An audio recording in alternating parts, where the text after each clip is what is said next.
সন্ধি বিষয়টা হয় দুটো বর্ণের মিলন।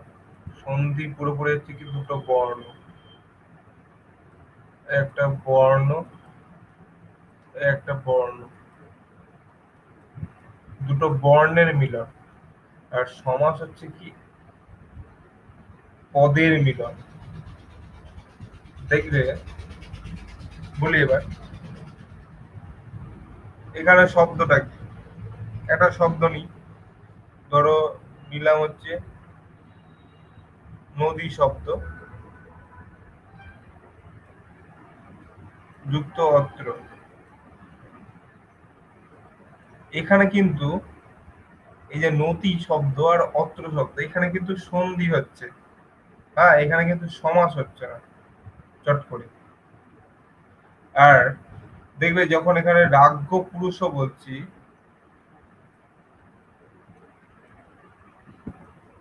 রাগ্য কি বলছি, পুরুষ, তাই তো? দুটো আলাদা আলাদা পদ, দুটো কিন্তু কি আলাদা আলাদা পদ। এটা তখন কি হচ্ছে, শব্দটা যখন সমাস হচ্ছে তখন দেখো রাজপুরুষ, এক পদী ভাব হচ্ছে।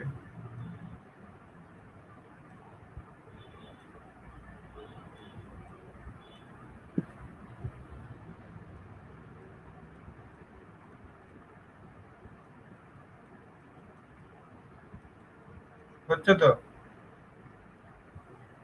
বলো তাহলে সন্ধির ক্ষেত্রে কি বলবো, বলবো দুটো উচ্চারিত দুটি বর্ণের পরস্পর মিলন, অর্থাৎ দুটো বর্ণের মিলন হবে সন্ধিতে। এখানে যখন আমরা সন্ধি করছি দেখবে এটাকে ভাঙতে হবে, মানে হচ্ছে তোমাদের দুটো জিনিস জানতে হবে, একটা হচ্ছে বর্ণ সংযোগ আর একটা হচ্ছে বর্ণ বিশ্লেষ, মানে হচ্ছে বর্ণটাকে ভাঙা। মানে এই যে নদী শব্দটা লেখা আছে দেখতে পাচ্ছ, এটাকে ভাঙবো আমরা কি এইভাবে, বর্ণ বিশ্লেষ করতে হবে। ন, তারপর কি অ, তারপর কি দ, এগুলো সব হলন্ত পড়বে, হ্যাঁ। তারপর কি পড়বে, দীর্ঘিকার। এইভাবে বর্ণটা বিশ্লেষ করলাম। তো দেখো এখানে কি আছে, লাস্ট বর্ণ কি, দীর্ঘ ইকার। আর পরে যে আবার একটা যে পদ ছিল সেই পদের প্রথম অক্ষর, মানে প্রথম বর্ণ কি, অ। তাহলে এই যে দুটো বর্ণ, একটা এই যে এগুলো তো বর্ণ, সেটা স্বরবর্ণ হোক বা ব্যঞ্জন বর্ণ, অর্থাৎ সন্ধি কিন্তু বর্ণের মিলন হচ্ছে, সেটা স্বরবর্ণ হতে পারে বা ব্যঞ্জন বর্ণ হতে পারে। কিন্তু সমাস যখন করব সেখানে দেখো আমরা পদের মিলন পাচ্ছি, তাই তো? কেন, সূত্র কি বলছে, সমর্থ পদবিধি শুরু হয়ে গেছে অলরেডি, বলছে সমর্থ পদবিধি। এখানে দেখবে এই যে পদবিধি, অর্থাৎ পদের সঙ্গে পদের যখন মিলন হচ্ছে দুটো পদ, এই একটা পদ, রাগ্য একটা পদ, রাগ্য মানে হচ্ছে রাজার, পুরুষ হচ্ছে পুরুষ। এবার এই দুটো যখন মিলন হচ্ছে, রাগ্য আর পুরুষ, এই দুটো যখন মিলিত হয়ে শব্দটা কি, শব্দ বা কি পদ গঠন করছে, রাজ ও পুরুষ, এটা হয়ে যাচ্ছে তখন সমাস। আর সন্ধি কি বললাম, সন্ধি হচ্ছে দুটো বর্ণের মিলন, দুটো বর্ণের পরস্পর মিলন। দেখো পরস্পর মিলন হচ্ছে। এবার পরেরটাতে যাই, প্রথমে কি লিখলাম, ধরো একটা শব্দ লিখেছিলাম কি, নদী যুক্ত অত্র। এবার এখানে দেখো এইখানে দুটো বর্ণের মিলন হবে, তাই বর্ণের মিলনকে সন্ধি বলবো। পাণিনির সূত্রে কি পাই, হচ্ছে পর সন্নিকর্ষ সংহিতা, অর্থাৎ অতিশয় দ্রুত উচ্চারণজনিত দুটি বর্ণের যে পরস্পর মিলন, সেটাকেই সন্ধি অথবা সংহিতা বলবো। হুম। এবার বলি দেখো, দুটো বর্ণ এখানে আমরা এটা স্বরবর্ণ নিচ্ছি, দেখো এটাকে যখন আমরা ভাঙছি তাহলে স্বর সন্ধি কি করে হচ্ছে। এবার এই সন্ধিটার দুটো ভাগ, একটা হচ্ছে স্বর সন্ধি আর একটা ব্যঞ্জন সন্ধি, প্রধানত দুটো। এছাড়াও আমরা বলি বিসর্গ সন্ধি পাই। হ্যাঁ, মানে তোমাদের তিনটে তোমাদের সন্ধি পড়তে হয়, একটা হচ্ছে স্বর সন্ধি, দুই হচ্ছে ব্যঞ্জন সন্ধি বা হল সন্ধি, আর যেটা আমরা স্বরসন্ধি বলছি সেটাকে বলে অচ সন্ধি। আরেকটা যেটা পাবো সেটা হচ্ছে বিসর্গ সন্ধি। এবার দেখো সন্ধির বিষয়টা বোঝাচ্ছি। ধরো এই নদী শব্দটার আমরা বর্ণ বিশ্লেষ করলে কি পাই? আগেই লিখলাম, আবার লিখছি এখানে। ন, অ, দ, দীর্ঘ ইকার। আর এখানে আছে অত্র। অত্র আমি অটা নিলাম শুধু, এখন আর কিছু নিচ্ছি না। আর কিছু নিচ্ছি না তো। তাহলে এবার দেখো সন্ধি, এবার হচ্ছে এটা সন্ধি বলছে। এবার দেখো এইটা একটা বর্ণ, এগুলো তো প্রত্যেকটা একটা বর্ণ। এটা হলন্ত বর্ণ, এটা হচ্ছে স্বরন্ত বর্ণ, হলন্ত, এটা অচন্ত, অজন্ত। মানে আমরা একটা বলে দিই। আবার এখানে দেখো অজ, আমরা পড়েছিলাম মাহেশ্বর সূত্র। মাহেশ্বর সূত্র না জানলে কিন্তু বুঝতে পারবে না। অজ মানে হচ্ছে স্বর। অচের মধ্যে কি থাকে? স্বর থাকে তো। হ্যাঁ। আর হল বললে কি বুঝি? হল বল হল বললে বুঝি ব্যঞ্জন বর্ণ। ব্যঞ্জন। তাহলে এখানে দেখো নটা, এটা হচ্ছে ব্যঞ্জন। তারপরে অ আছে, আবার দয়ে হলন্ত আছে, মানে হচ্ছে এটা ব্যঞ্জন। ব্যঞ্জন বর্ণগুলোকে আমরা শুদ্ধভাবে যখন ব্যঞ্জন বর্ণ লিখবো তখন হচ্ছে ধরো ক বলছি তো, কয় হলন্ত, এটা হচ্ছে ব্যঞ্জন। আর ব্যঞ্জন বর্ণটাকে যখন উচ্চারণ করব ক যুক্ত অ দিয়ে আমরা কি করি? উচ্চারণ করি দেখো ক। মানে আমরা কিন্তু ব্যঞ্জন বর্ণ কখনোই স্বরবর্ণ ছাড়া উচ্চারণ করতে পারি না। যদি তুমি একদম সঠিকভাবে ব্যঞ্জন বর্ণ উচ্চারণ করতে যাও, তাহলে তোমাকে ক কে বলতে ক, ক, খ, গ, এরকম উচ্চারণ। তোমাকে যেমন দেখবো আমরা একটা নাম বলি সব সময়, ধরো কারো নাম, এই দেখো বলছি জল, অ্যাকচুয়ালি আমরা কিন্তু জল বলছি উচ্চারণ করার সময়, কিন্তু এইটা কিন্তু সঠিক উচ্চারণ নয়। এইটাকে আমরা যখন উচ্চারণ করবো তখন তোমাকে জল, অর্থাৎ এখানে আমরা উচ্চারণ যদি জল করি তাহলে তোমাকে হলন্ত চিহ্ন দিতে হবে, হলন্ত। এরকম আমরা উচ্চারণ করি এরকম, মানে যেটা হচ্ছে জল। তারপর দেখবে দীক্ষিত, এই যে ধরো দীক্ষিত বলছি, অ্যাকচুয়ালি দীক্ষিত তাহলে এরকম হওয়া উচিত দীক্ষিত, কিন্তু আমরা এই দীক্ষিত বলি না, আমরা কিন্তু এটার জায়গায় কি বলি? এই জিনিসটা বলি, এই যে দীক্ষিত।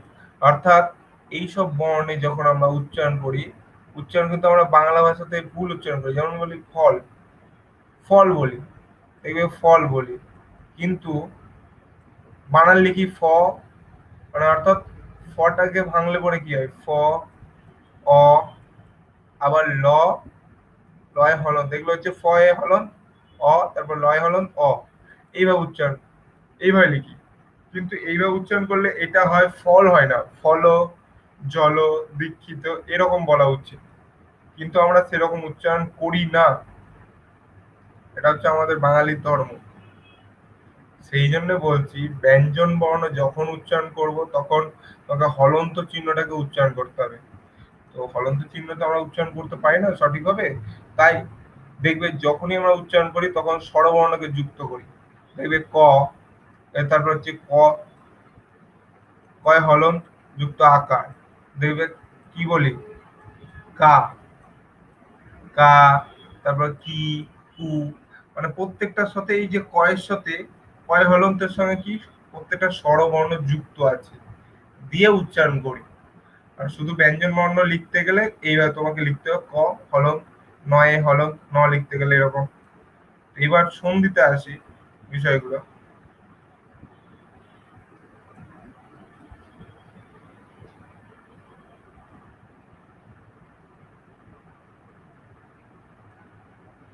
বুঝতে না পারলে বলবে বারবার করে।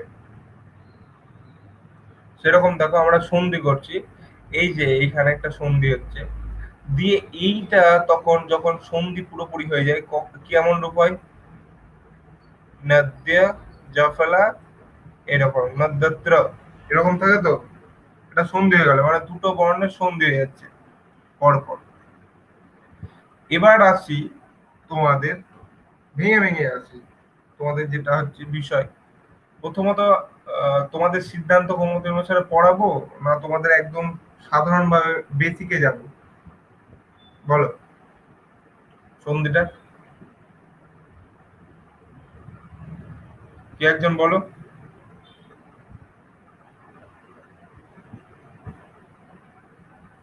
শর্মিষ্ঠা?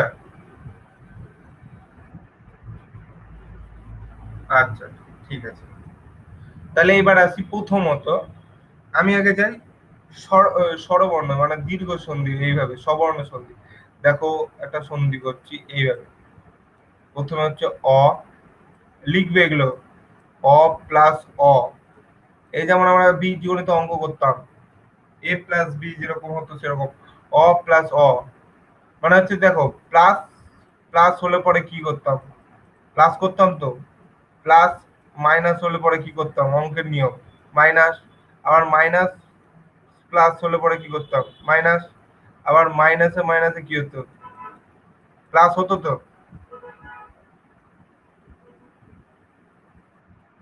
হ্যাঁ, সেই রকম নিয়মেই যাচ্ছি তোমাদের একদম বেসিক ভাবে জানবে।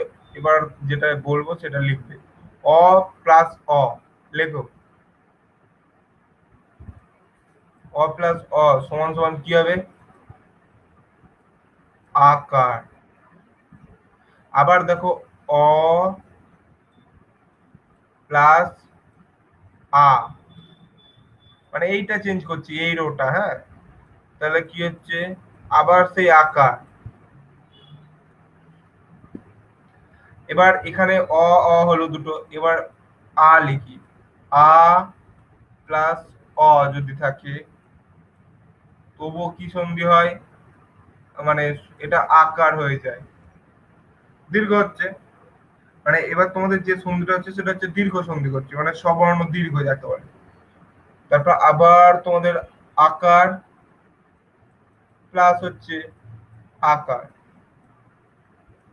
তাহলে কি হবে, আকারই হবে। এটা তো কোনো কিছু চেঞ্জ হবে না। বিষয়টা হচ্ছে এই। এবার যে সন্ধিতে আসবো, এই যে শব্দগুলোর সাথে একটা করে শব্দ তোমাকে দেখতে হবে, সেটা হচ্ছে এবার বলি। ধরো এবার একটা কোনো পদ নিচ্ছি প্রথমত, আহ আচ্ছা নেক্সট পেজ করে যাই। এবার হচ্ছে অ অ মিলে যে সন্ধিটা হচ্ছে, অ প্লাস অ, এর একটা উদাহরণ নিব, যেটা হচ্ছে তোমার, শব্দ বলো,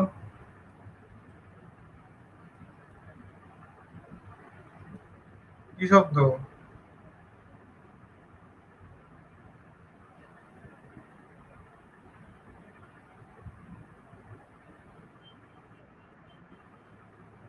আচ্ছা, অমৃত যুক্ত, আবার অমৃতই করছি, দুটো অ অ লাগবে।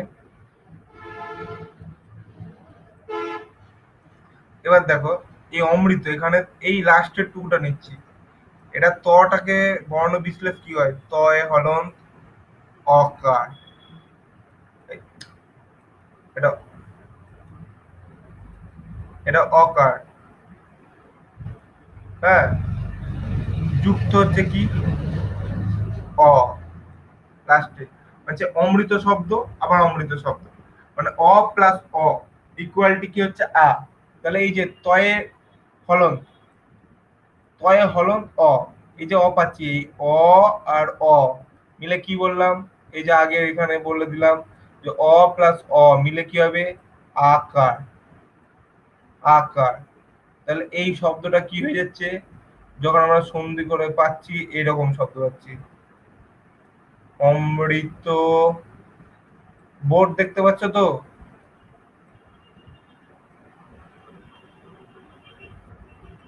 আচ্ছা, দিয়ে শব্দটা কি হলো, অমৃত যুক্ত অমৃত, যোগ করেছে অমৃতামৃত। হুম, এই সন্ধিটাকে এই সন্ধির সূত্রটা কি হচ্ছে, বলছে অক সবর্ণে দীর্ঘ। এটা হচ্ছে অক সবর্ণে দীর্ঘ। এটা অনেকটা বিস্তারিত, কারণ তোমাকে আগে সমস্ত স্বরান্ত যে বর্ণগুলো আছে সেটা আগে জানতে হবে।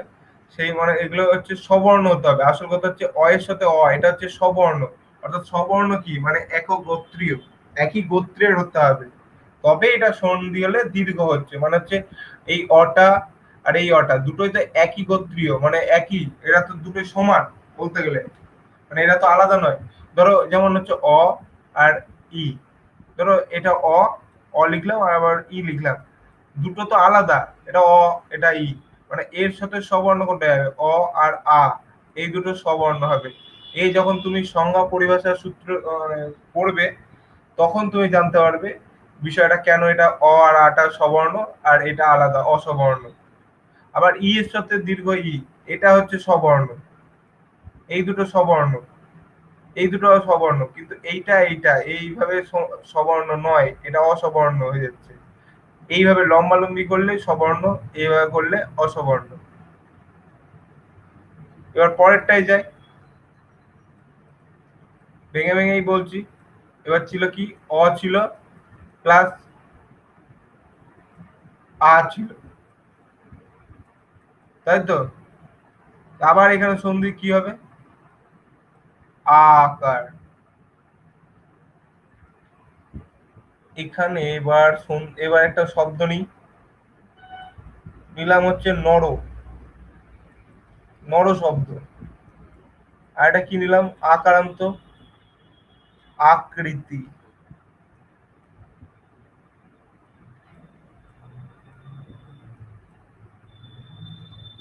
তাহলে এখানে আবার দেখো, এটাকে আবার ভাঙবো। তাহলে র হলন্ত অকার, মানে এইবার ভেঙে ভেঙে করতে হবে, তবে তুমি বুঝতে পারবে। আর আকার, এই দুটোর আবার সন্ধি করছি, সন্ধি করে তো পেয়েছি অ প্লাস আ ইকুয়াল টু কি হয়, আকার।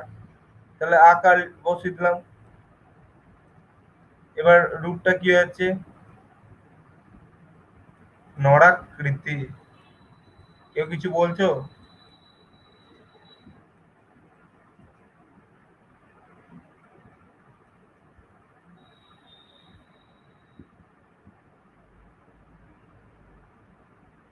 বোঝা যাচ্ছে বিষয়টা? আচ্ছা, আমি কিন্তু একদম স্টেপ বাই স্টেপ যাচ্ছি, একটাও মিস করবো না। সময় লাগুক, তোমাদের অড লাগলেও তোমরা এই জায়গাটা বুঝতে পারবে, কোনো অসুবিধা না হয়। এবার তারপরেরটাই কি ছিল, এরপর পরেরটাই যাব।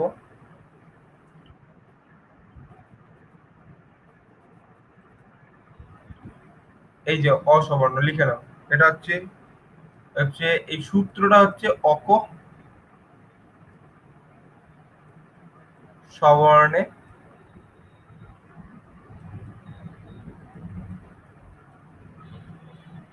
দীর্ঘ। বলো। হ্যাঁ, দীর্ঘ। এবার আমি আসছি, এই সূত্রটা বোঝাবো, আমি একদম শেষে গিয়ে সূত্রটা বোঝাবো। আগে তুমি আগে বুঝে নাও বিষয়গুলো, আমি এগুলো যেগুলো যেগুলো বলছি।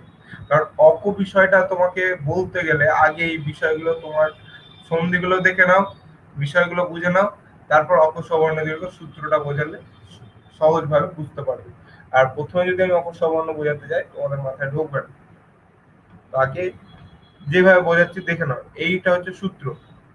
তো পরেরটায় যাই তাড়াতাড়ি একটা একটা করে। এই সূত্রটা নিয়ে ভালো করে একদম বোঝাবো, অসুবিধা নেই। তারপর ছিল কি, আকার প্লাস অকার, কি হচ্ছে, আকারই হচ্ছে। এবার হচ্ছে এইখানে, এবার শব্দটা দেখতে হবে কি শব্দ। প্রথমে আকার থাকতে হবে, এবার পরে হচ্ছে অকার। ধরো আমরা আকার শব্দ কি পাই, বিদ্যা শব্দ, আকার। তারপর আর একটা শব্দ পেলাম কি, অর্ণব,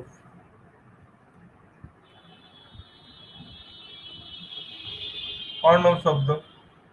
এবার দেখো, বিদ্যাটাকে ভাঙতে গেলে তোমাদের আগে বোঝা দরকার, এইটুকুটা ভাঙছি, পুরোটাই ভাঙি নাহলে বুঝতে পারবে না।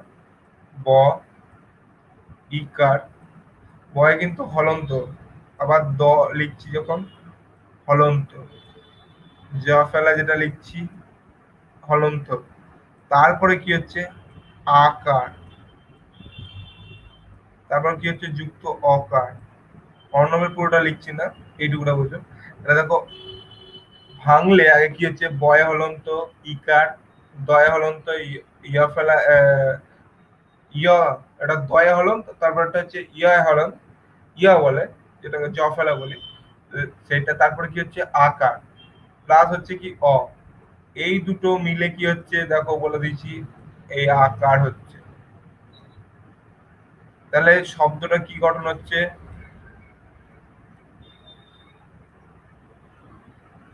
শব্দটা গঠন হচ্ছে বিদ্যার নগর।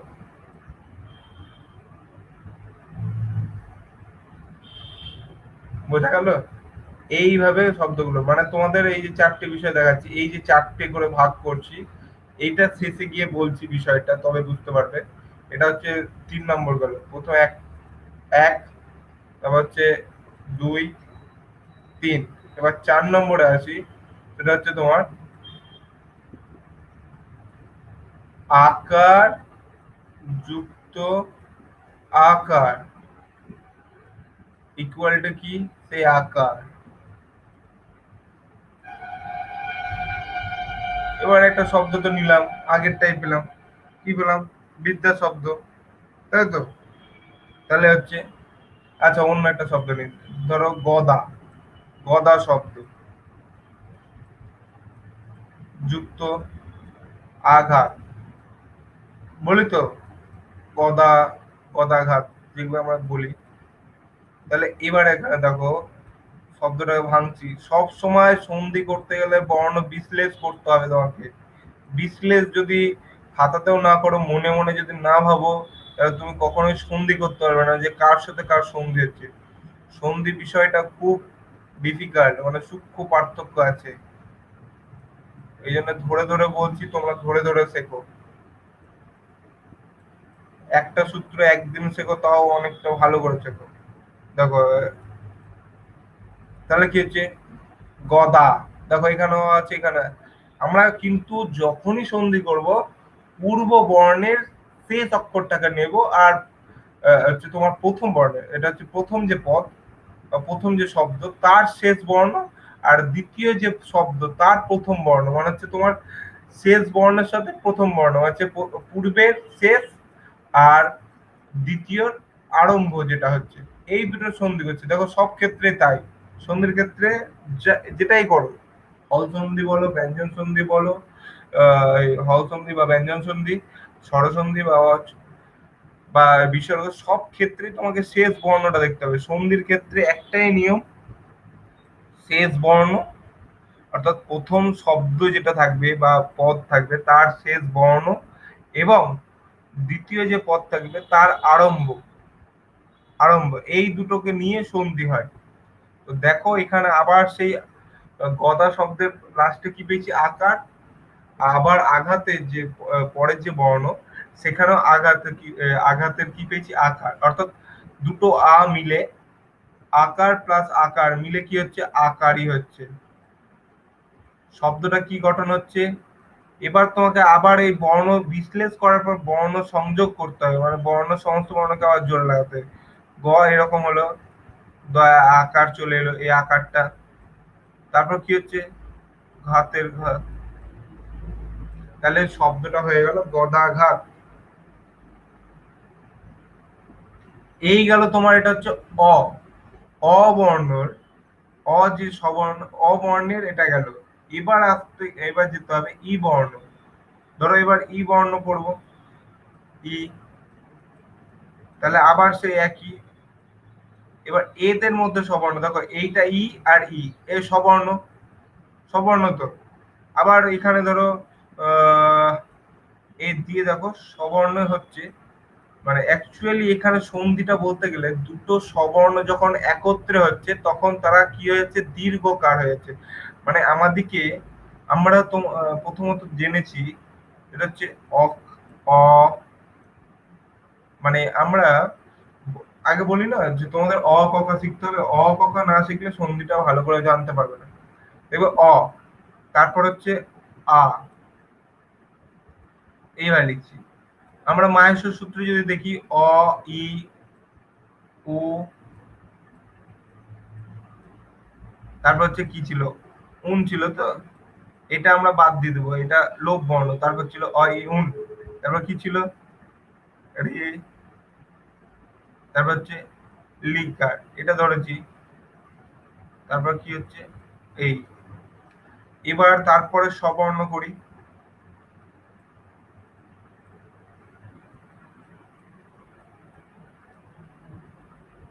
তারপরে এটা হচ্ছে এইটার স্ববর্ণ দীর্ঘ পাই, এটার পাই না কিছু। তাহলে দেখো একটা জিনিস, তোমাদের যেটা হচ্ছে প্রথমে আমরা পড়ছিলাম তো অক স্ববর্ণের দীর্ঘ, তাই তো? এই যে এবার বুঝতে হবে অকটা কি। অক হচ্ছে মাহেশ্বর সূত্রের প্রত্যাহার, অক একটা প্রত্যাহার। এই যে মাহেশ্বর সূত্র আছে অ, ই, উন, রেলিক, সেই অ থেকে শুরু হচ্ছে এই যে ক পর্যন্ত, কয়া হলো এতদূর পর্যন্ত, এর মধ্যে যতগুলো বর্ণ আছে সেগুলোকে কি বলবো, অক। আবার এই সমস্ত গুলোকে একটা জিনিস নাম দেওয়া হয়, সেটা হচ্ছে সমানাক্ষর। এগুলো সমান, অ একটা সমান, ই, উ, রে, লি, এগুলো হচ্ছে সমানাক্ষর। এটা কখন জানবো, যখন আমরা ঋক প্রাতিসাক্ষ্য পড়বো তখন এগুলোকে জানতে পারবো যে অক বললে সমানাক্ষর বর্ণগুলোকে বোঝায়, সমানাক্ষর, অর্থাৎ এগুলোর কোনো পার্থক্য হয় না।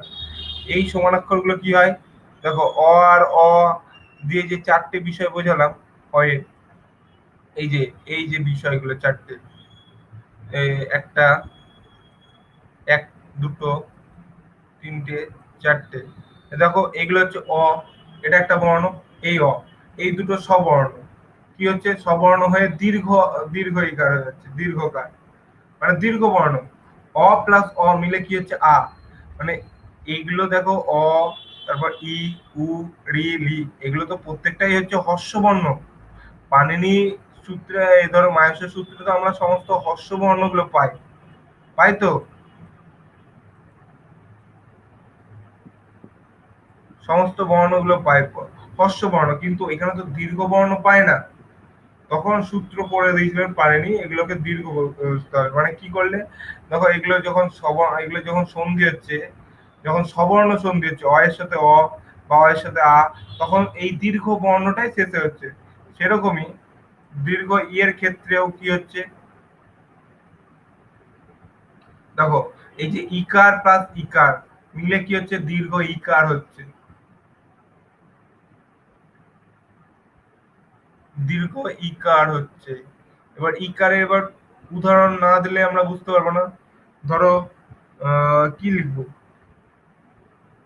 ইকার আর ইকার শব্দ, আচ্ছা, তো আগে একটা সহজ দিচ্ছি, অতি যুক্ত কি, ইন্দ্র, বা ইব শব্দই দিই। দেখো অতিযুক্ত ইব, তাহলে এই শব্দটাকে যদি আবার ভাঙি, তাহলে অ তো আছে এখানে, তার কিছু ভাঙা নেই, তয়ে হলন পড়ছে, তারপর কি পড়ছে, ইকার মানে ই, চলে এলো লিখলাম, তারপর কি লিখলাম, ই, ইবর ই, তাহলে এখানে দেখো ইকার আছে, আবার এখানে ইকার আছে, এই দুটো সন্ধি করলে কি হচ্ছে, দীর্ঘ ইকার। মানে এই যে এটা সবর্ণ, এটা সবর্ণ, দুটো সবর্ণ মিলে কি হচ্ছে, দীর্ঘ, দীর্ঘ বর্ণ হয়ে যাচ্ছে, অর্থাৎ এটা হচ্ছে হর্ষ ছিল, এটা হর্ষ বর্ণ, এটা হর্ষ বর্ণ দিয়ে কি হচ্ছে যুক্ত হয়ে দীর্ঘ বর্ণ হয়ে যাচ্ছে, সেরকম এটা সবর্ণ, এটাও সবর্ণ, দুটো সবর্ণ মিলিত হয়ে দীর্ঘ বর্ণতে পরিণত হচ্ছে, সেই বর্ণের দীর্ঘ হচ্ছে, কিন্তু কখনোই এটা কিন্তু এই আ হচ্ছে না, দেখো ইকার প্লাস ইকার মিলে কিন্তু আ হচ্ছে না, বা দীর্ঘ উ হচ্ছে না, এটাও হচ্ছে না, কি হচ্ছে, তারই সবর্ণের দীর্ঘ হচ্ছে, সেই সবর্ণ যে বর্ণ যে ইকার, তারই কিন্তু দীর্ঘ বর্ণটা হচ্ছে, কিন্তু আ বা উকার হচ্ছে না, এটা মাথায় রাখতে হবে। শব্দটা দিয়ে কি গঠন হচ্ছে, অতীব,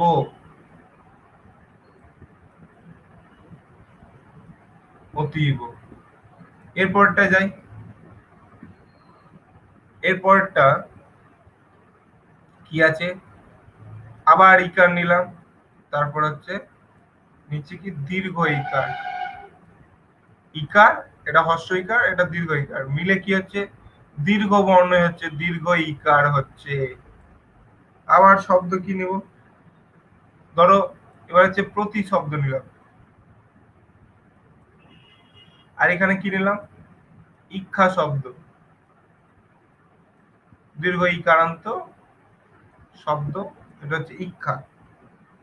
তাহলে এইখানে আবার সন্ধি হবে, দেখো এখানে আমি তটা ধরছি, তয় হলন্ত ইকার, আর এটা যদি ধরি আগে প হলন্ত, তারপর র হলন্ত, তারপর অ হতে হবে, তারপর তয় হলন্ত ইকার হতে হবে, আর এদিকে হচ্ছে ইক্ষা শব্দ। তাহলে দেখো এইটা সবর্ণ, এটাও সবর্ণ, কিন্তু এটা হর্ষ বর্ণ, এটা দীর্ঘ বর্ণ। এই হর্ষ আর দীর্ঘ মিলেও কিন্তু সেই কি হচ্ছে দীর্ঘ বর্ণ হচ্ছে, সবর্ণ হয়ে রূপটা কি হয়ে যাচ্ছে প্রতীক্ষা।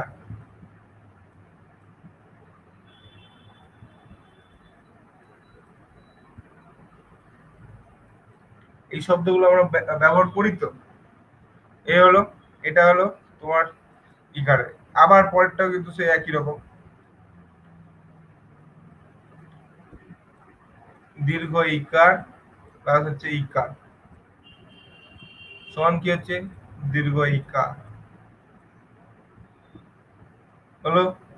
এবার এইটার একটা উদাহরণ নিই, এগুলো উদাহরণ ছাড়া কিচ্ছু বোঝা যাবে না। তারপর হচ্ছে কি, ধরো বললাম মহতি শব্দ, আর এটা কি বলছি অশ্রীকান্ত ইবো শব্দ, পেয়েছি তো। এবার এটাকে আবার সে ভাঙতে হবে, তো আমি অতটা ভাঙছি না, এইটুকুটাই ভাঙছি যেটুকুটা প্রয়োজন। আর কি হচ্ছে দীর্ঘ ইকার প্লাস কি হচ্ছে ইকার, এই এর সন্ধি কি পেলাম, দীর্ঘ ইকার প্লাস হর্ষ ইকার মিলে কি হচ্ছে দীর্ঘ ইকার, মানে হচ্ছে সবর্ণ, এটা সবর্ণ, এটা সবর্ণ শব্দ।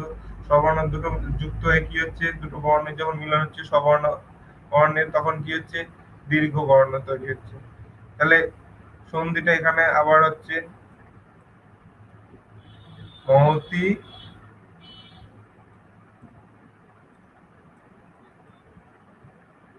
ইভ।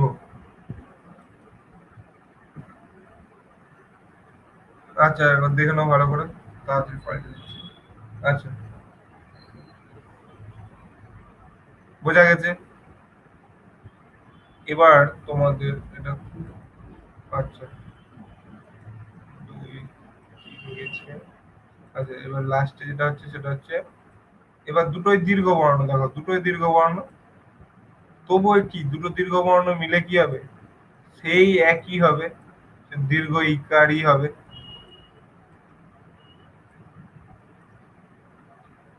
এবার তোমার শব্দ নাও কি আছে, আমরা শব্দ পেয়েছি কি সতী শব্দ, আবার একটা কি পেয়েছি এদিকে দীর্ঘ ইকার শব্দ ঈশ শব্দ, তাই তো। আবার সে তয় হলন্ত দীর্ঘ ইকার, আর এদিকে কি হচ্ছে দীর্ঘ ইকারের সন্ধি, দুটো ইকার মিলে কি হচ্ছে দীর্ঘ ইকারই হচ্ছে। তাহলে শব্দটা কি দাঁড়ালো সতীশ।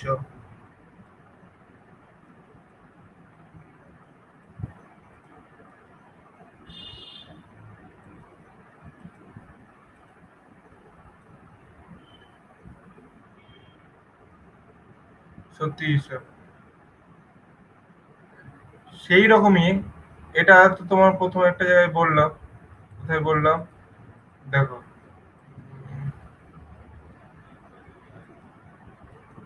ওটা তো মুছে দিচ্ছি, যেটা হচ্ছে এবার তোমার অক বলতে কি বললাম অ থাকবে, এই একটা বর্ণের হলো, ই হলো, এবার বাকি আছে কি উ হবে, আর তারপরে কি হবে রিকারের হবে, উকার রিকার, আর লিকারটা হয় এটা কয়েকটা ব্যতিক্রম। তাহলে এইটা দেখালাম, এটা দেখালাম, এই দুটোর ক্ষেত্রেও কি হবে একই রকম হবে সেম। এই তোমার কি হবে উকার প্লাস উকার কি হবে? দীর্ঘ উকার। বুঝতে পারছো? বাকি দুটো বলবো?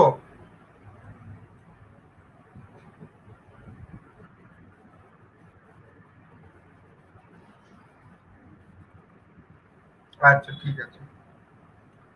ধরো এখানে শব্দ এবার নিতে হবে, তো কি নিবে শব্দ? এখানে উকারের ধরো শব্দ নিলে সাধু, যুক্ত কি করলে? উদক শব্দ।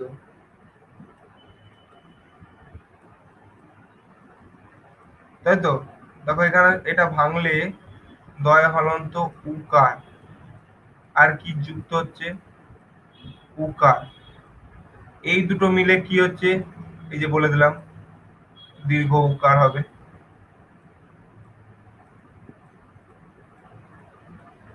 রূপটা কি হচ্ছে দেখো, এখানে লিখে দিচ্ছি, সাধু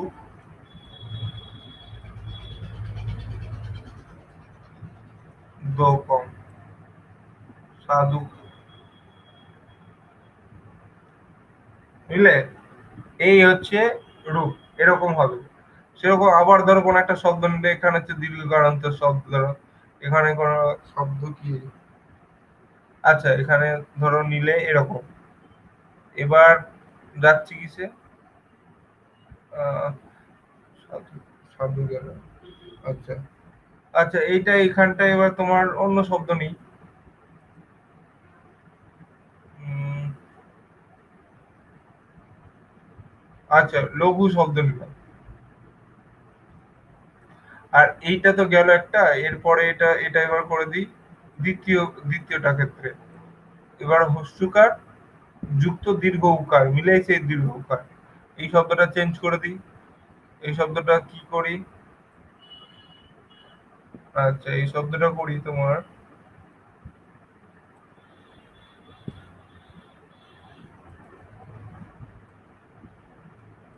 উর্মি শব্দ। উর্মি শব্দ পেয়েছি তো, উর্মি। এখানে হচ্ছে ক্ষয়ে হলো, এই শব্দটা।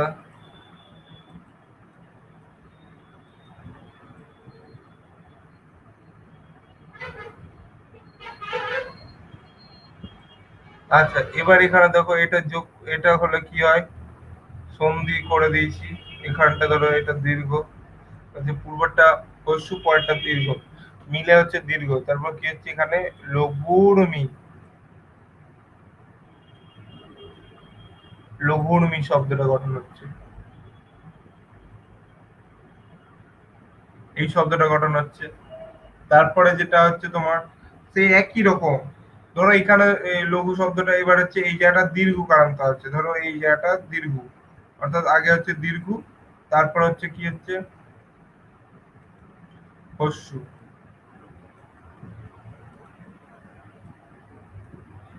আগে হস্য, আগে হস্যের সাথে পরে, আগে হস্য ছিল তারপর পরে দীর্ঘ ছিল। এবার কি হবে? আগে দীর্ঘ থাকবে পরে হস্য থাকবে, হস্য কারান্ত শব্দ। সেরকম ধরো কোনো শব্দ আছে, সেই উকারান্তই হবে। যেমন হচ্ছে সাধু শব্দ পেলাম, এই সাধু বলছি লোক, তোমার এখানে কি শব্দ বা দীর্ঘ কারান্ত? এটা হচ্ছে তোমার শব্দ নিতে হবে ভূ শব্দ।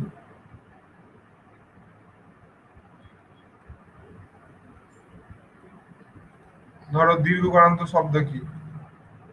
ভূ। এই ভূর সাথে ধরো উর্মি করলাম, কি হলো?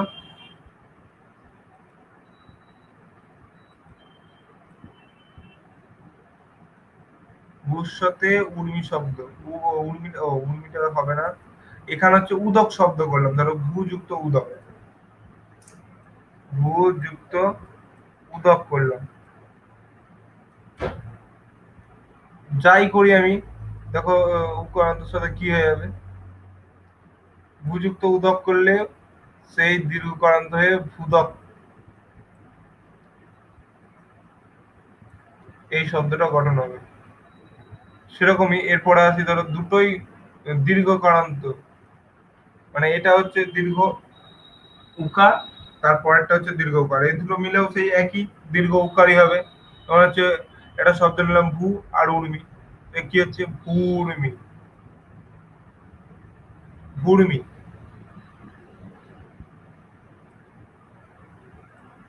এখানে কোনো পার্থক্য নেই, সে একই, এইভাবে সন্ধি হতে থাকবে। রিকারের ক্ষেত্রেও তাই, রিকারের ক্ষেত্রেও কি বলছি তাই, মানে হচ্ছে এইগুলোকে হচ্ছে অপস্ববর্ণের দীর্ঘ, অর্থাৎ এই যে তোমার হচ্ছে অ, ই, উ, রি, রি, এই যে এগুলো হচ্ছে অক বর্ণ। এই পাঁচটা বর্ণকে কি বলে? অক। এরা, এদের সঙ্গে আরেকটা বিষয় হচ্ছে, যদি এদের স্ববর্ণ হয় মানে অ প্লাস অ বা আ, তোমাকে স্ববর্ণ জিনিসটা জানতে হবে। স্ববর্ণ কাকে বলে? স্ববর্ণ কাকে বলে জানা আছে?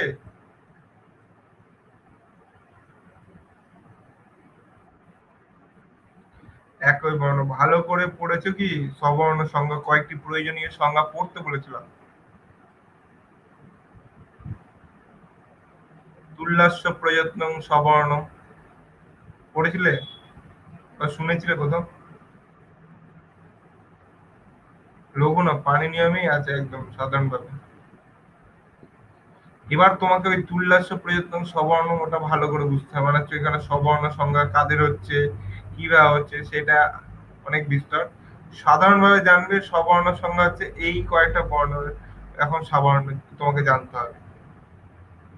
মানে সন্ধি যার যেটা করছি সেটা হচ্ছে অক স্ববর্ণ দীর্ঘ, কিন্তু অক বলতে এই যে এই পাঁচটা বর্ণের, অক, অক বলতে এই পাঁচটা বর্ণকে বোঝাচ্ছে। এই পাঁচটা বর্ণের স্ববর্ণ হলে পরে, স্ববর্ণ মানে একই গোত্রীয়। আমরা বলি না যে বিয়ের ক্ষেত্রে যে স্ববর্ণ, স্ববর্ণে বিয়ে দেব মানে কি, একই গোত্রের হতে হবে বা একই কাস্টের হতে হবে বা একই জাতির হতে হবে, এসব বলি তো।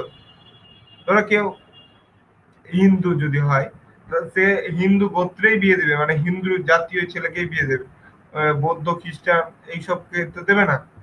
এই জিনিসটাকে দেখছে, মানে সাধারণভাবে ওর সাথে এর যে মিলটা, প্রাথমিকভাবে আগে হিন্দুত্ব দেখবে। তারপরে কোনো যদি তার আবার তার আরো যদি ভাগ থাকে, যেমন হচ্ছে সে যদি ব্রাহ্মণ হয় তাহলে ব্রাহ্মণকে বিয়ে দেবে, যদি ক্ষত্রিয় হয় সে ক্ষত্রিয়ের সাথে বিয়ে দেবে, কেউ কায়স্থ হলে কায়স্থের সাথে বিয়ে দেবে। এই জিনিসটাকে বলছে, মানে সবর্ণ মানে একই গোত্রের হতে হবে। বোঝা গেছে?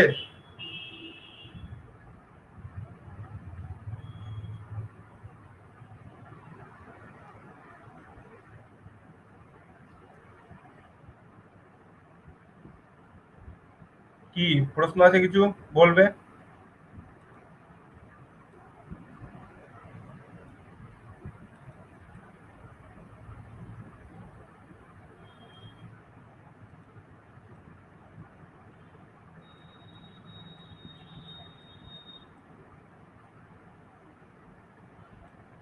দেখো, রিকারটা বলে দিই। রিকার প্লাস রিকার মিলে হচ্ছে কি দীর্ঘ রিকার। যেমন এই ক্ষেত্রে আমরা একটা বর্ণই উদাহরণ দিয়ে থাকি, সেটা হচ্ছে পিতৃ শব্দ। শব্দটা হচ্ছে পিতৃ যুক্ত কি,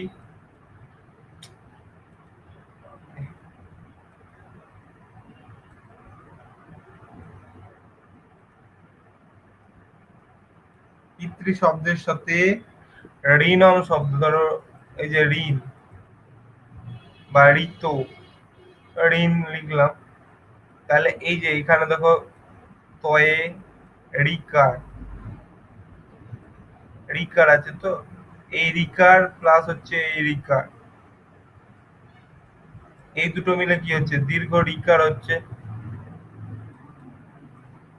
এই শব্দটা কি গঠন হচ্ছে? পিতৃ, ডবল ডি হয়ে যাচ্ছে। তারপর কি হচ্ছে ঋণ, পিতৃণ। আমি এগুলো সন্ধি মানে পদ হিসেবে গঠন করছি না, সাধারণ ভাবে বলছি। হ্যাঁ, পিতৃযুক্ত ঋণ, পিতৃণ। দেখবে আমরা আহ, আহ, পিতৃনাম, পিতৃনাম পাই দেখবে কিছু কিছু ক্ষেত্রে, যখন তার কি হচ্ছে দীর্ঘ হয়ে যাচ্ছে, কোথায় দেখবে শব্দরূপ গুলোতে দাত্রীনাম, পিতৃনাম, এরকম সেই মানে সন্ধির ক্ষেত্রে দেখো এখানে বলছে যে এটা দীর্ঘ হয়ে যায় সবসময়, পিতৃণ। এটার একটা উদাহরণ দিলাম, আর সেরকম উদাহরণ খুব কম পাওয়া যায়। এখানে পাবে তখন বলবে যে যদি রিকারান্ত ডবল রিকারান্ত কিছু পেলে। এই গেল তোমাদের সূত্র অক স্ববর্ণে দীর্ঘ।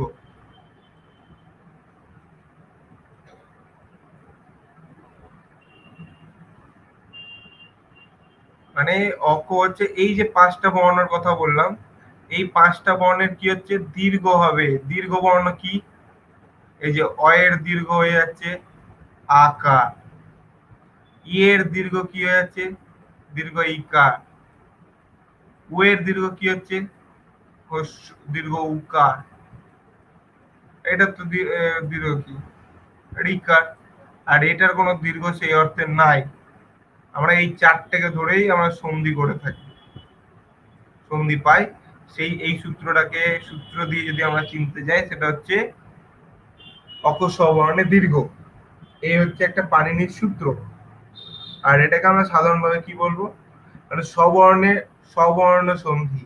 একে আমরা স্ববর্ণ সন্ধি বলছি, অর্থাৎ স্ববর্ণের সাথে স্ববর্ণের মিলন হলে সেটা কি হয় দীর্ঘ হয়, অর্থাৎ স্ববর্ণ সন্ধি বলতে পারি। স্ববর্ণের মিলন হচ্ছে অয়ের সাথে, যেমন কি দেখলাম অ প্লাস অ, এই একটা স্ববর্ণ, দুটো স্ববর্ণ মিলে আকার যেরকম দেখলাম, সেরকম ইকার প্লাস ইকারে দীর্ঘ ইকার দেখেছিলাম।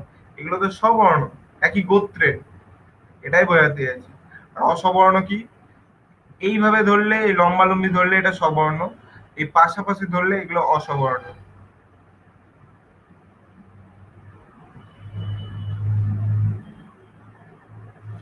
সূত্রটা আরেকবার লিখে দিই। অক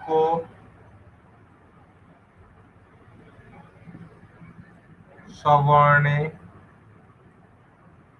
অক বলতে এই যে প্রত্যাহার গঠিত যে বর্ণ, এই যে পাঁচটা বর্ণ, এদের অক অক বলা হয়, অক প্রত্যাহার হিসেবে গণনা করা হয়, অক প্রত্যাহারে পাওয়া যায়। তাহলে তোমাকে মাহেশ্বের সূত্রটা জানতেই হবে সন্ধি করতে গেলে, না হলে তুমি জানতে পারবে না বা বুঝতে পারবে না। তো হচ্ছে অক স্ববর্ণে দীর্ঘ, এটা একটা সন্ধির সূত্র।